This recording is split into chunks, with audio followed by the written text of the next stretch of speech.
All right, let's get ready to rumble. Tomorrow's the full moon. If the stars align like I think they will, this is gonna be some really good fishing. Well, they're here, but this is definitely what I would call psycho fishing. I don't know how long I'm gonna last here. It's pretty dicey fishing right now. Super nice bass. I mean, there's a ton of them here right now. These conditions are just like a little crazy for me, honestly. So I might just start moving my way in here pretty soon. I think this is like number 10 or so. Check this out. Check out what he just spit up. So that's what they're eating. It's like some kind of spearing. That's cool. Well, now I know. These are all super nice fish. Looks like he's been caught before. No, that was me actually. But yeah, all really nice fish. So I don't know if you can see it, but the sun's starting to come up and a ton of these small fish just rolled in. This fish just broke my rod. Dang. But check out that guy. I guess it's a good one to break your rod on.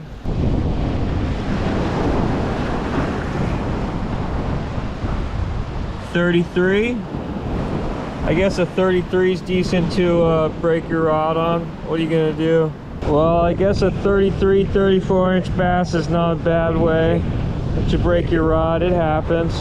I'm gonna keep fishing. So the Loomis rods have a lifetime, no questions asked warranty, which is pretty cool.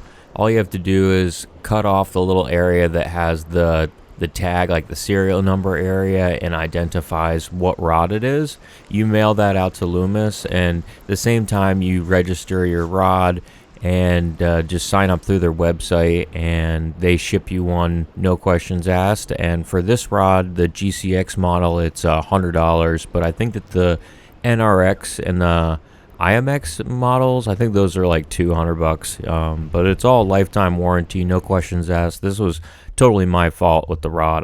It was like operator error in this case, with the wave and how I was landing a fish, so definitely my fault. There's a lot of these small ones in here. Oh, he's not that small.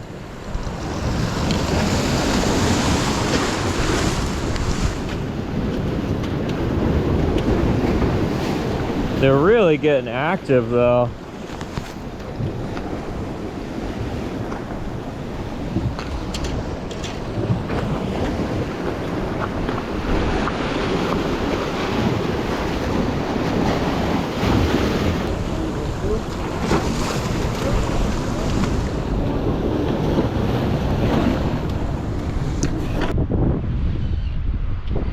This is my chariot here. I'm going to beautiful sunrise, but some other anglers showed up.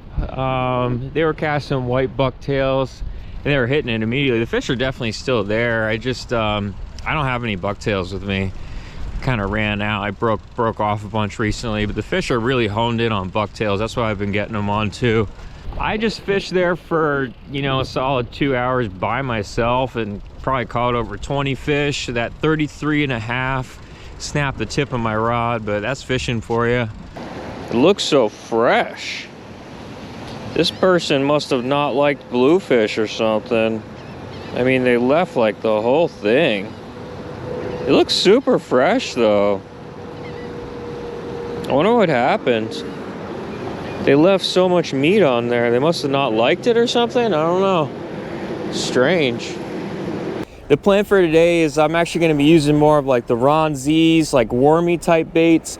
I noticed yesterday when I was using paddle tails, the current was moving it too much and I wasn't able to get that like nice tail vibration. So I think the goal for today is to do less is more, kind of like let the current do most of the work. And use sort of wormy type baits. I've also got some hoagies and maybe kind of like a sluggo. Yeah, I think less is more when it comes to fishing current sometimes, especially when you're fishing like a wormy bait like a Ron Z. I'm gonna kind of skip through this drift. It's very long. I think I counted this out. It was like over 3 minutes, just this one cast. But sometimes when the current's moving quick, you know, you just sort of I like to visualize my lure in my head as a moon man, I guess, with the way it's bobbing in the water. You don't want it to sink too fast and be just kind of slamming the bottom, but you kind of want it hovering over the bottom, if that makes sense. Kind of like a moon man walking on the moon, just sort of like bouncing, zero gravity, if you will. And that's kind of how I think about tautog fishing or striper jigging when it comes to working certain parts of the water column. Is I sort of envision the lure being the moon man, just sort of floating there. But yeah, I really wasn't talking on this day. There's some other people fishing, and I kind of gave them some space. But yeah, it's nice bluefish here. They're really fun to catch. I love catching bluefish. It gets a little repetitive sometimes, like midsummer with the blues. I've kind of always caught them year after year, but some years, they're thicker than others. I think 2023 they're very thick. It was a really good year for the bluefish. And 2022, really good for the bluefish. I don't know if that makes sense with the moon man with your jig in the water, but when I'm fishing, especially lately, I don't even think about the external world. I kind of put my point of view, if you will, in the lure's perspective, and I kind of envision the fish's perspective looking at the back of the lure the whole time, not the front of the lure. It's always, especially for striped bass or bluefish, I'm always thinking about the back of the lure and how that presentation looks in certain current speeds to the fish. But yeah, that's kind of been my mentality lately, and it's been working. Definitely been catching more fish as I've adjusted my weights, and I think I'm fishing 1.5 ounces on this Ron Z right now. I can't remember what jig head I'm using, but I think it might be a Ron Z jig head I'm using.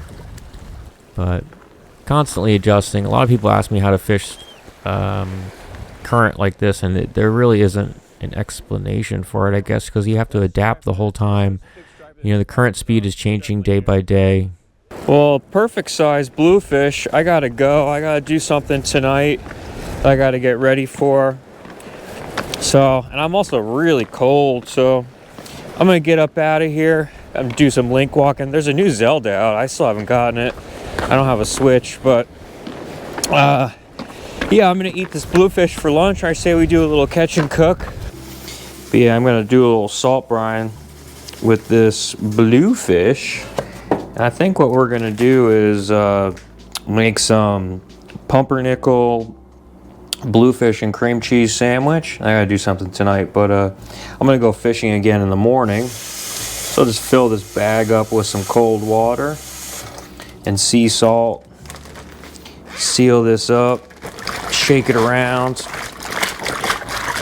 then just kind of let this sit while I go get the bagel. But my dad used to smoke bluefish. He was really cool. He started lobstering when he was really young. Got his own boat, then worked his way up, built his own boat, but he got a degree in marine biology.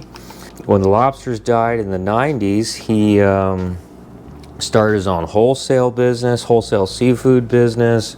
Just like knew a ton about the ocean. I think that's where I get all of my ocean fascination from. But yeah, we've got this bluefish in a Coney Island popcorn bag because that's all I had at the beach. But I picked up some ice from the hot dog stand, so we're gonna put this bluefish on this incredibly small cutting board. Toss this. But yeah, he used to smoke bluefish. Apparently, my brother actually told me this. And eat them on cream cheese bagel, eat them on pumpernickel bagels with cream cheese. And I did a video on it last year, so I think I'm gonna make it kind of like my tradition. But yeah, this is like let me grab this camera. This is like a 3-pound bluefish, I would say. I'm not sure how long it is, but I would say if you're gonna keep a bluefish, I would keep one into the snapper to like 4-pound worlds. When they get bigger than that, like the 30-inchers, they start to taste pretty gamey. So I'm just gonna show you how I fillet it. I basically just do a little chop along the top here.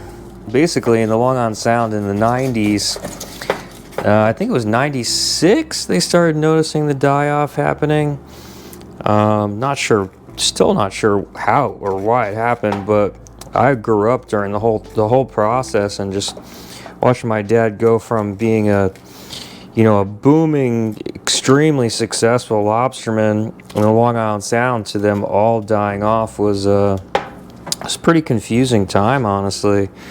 But he loved bluefish, and I'll tell you what, the bluefish in the Sound and the bluefish on the South Shore, to me, taste a little different.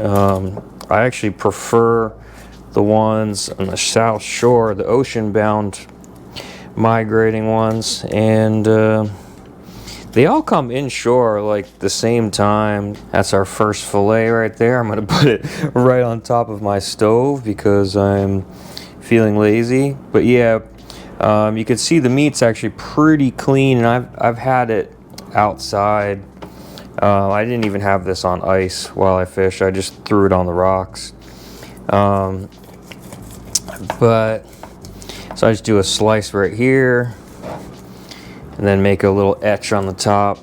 But yeah, it was a little cold today, actually. I didn't last very long because I kind of got cold. But yeah, he used to smoke the bluefish and then put them on bagels. So I'm gonna go get some pumpernickel bagels. Well, one pumpernickel bagel while this bluefish is marinating. And have I'm gonna cook the bluefish on the wok. I've got some oil from, I was eating some sand trout and speckled trout from Florida. I've got some oil left over, so I was gonna use that oil for this bluefish. And yeah, I would say keeping them in that 3 to 6 pound world is going to give you the nice amount of meat without tasting too gamey. They do taste very gamey. And feel free to call out my fillet skills. I don't care. I've got some thick skin these days. Definitely have a much higher tolerance to the negative YouTube comments. Seems like there's a lot of trolls out there, or maybe just people that have too much time on their hands. But yeah, that's what the skeletal structure looks like. I think we got enough meat off of it. Seems good to me. Let that sit in there. I'm gonna go fishing again tomorrow. Hopefully get on some stripers. The bite's been pretty good. Oh, and if you look at this meat, like if you decide to keep a bluefish for the first time and you look at the meat and you're like, oh wow, that's kind of gray, that doesn't look appetizing, just, I promise you, when you cook it out, it'll get white. The meat ends up turning white as you cook it. Got a pretty thick bloodline there. So I'm actually just gonna cut this off like so, because there's such a thick bloodline, even though I bled it out immediately. That's another thing, is you definitely should bleed the fish out right when you catch it. That'll cut a lot of that bloodline out. But yeah, I'll probably fast forward and just show the whole cooking process of making the bagels while I'm filleting this and talking to myself in my kitchen while my rabbits are staring at me. And then I'm gonna go back out tomorrow. See, it's got a pretty thick bloodline there, but it all cuts out. Luckily tonight's garbage night. But yeah, I'm going to fish again in the morning, so hopefully we can finish this video off. One fish is not really a very good, interesting video to me, but it's a nice little break that we're doing here to catch these bluefish and fillet it on my extremely small cutting board. But yeah, I hope you enjoy this little catch and cook and conversation, and then we'll get right back out to fishing in the morning.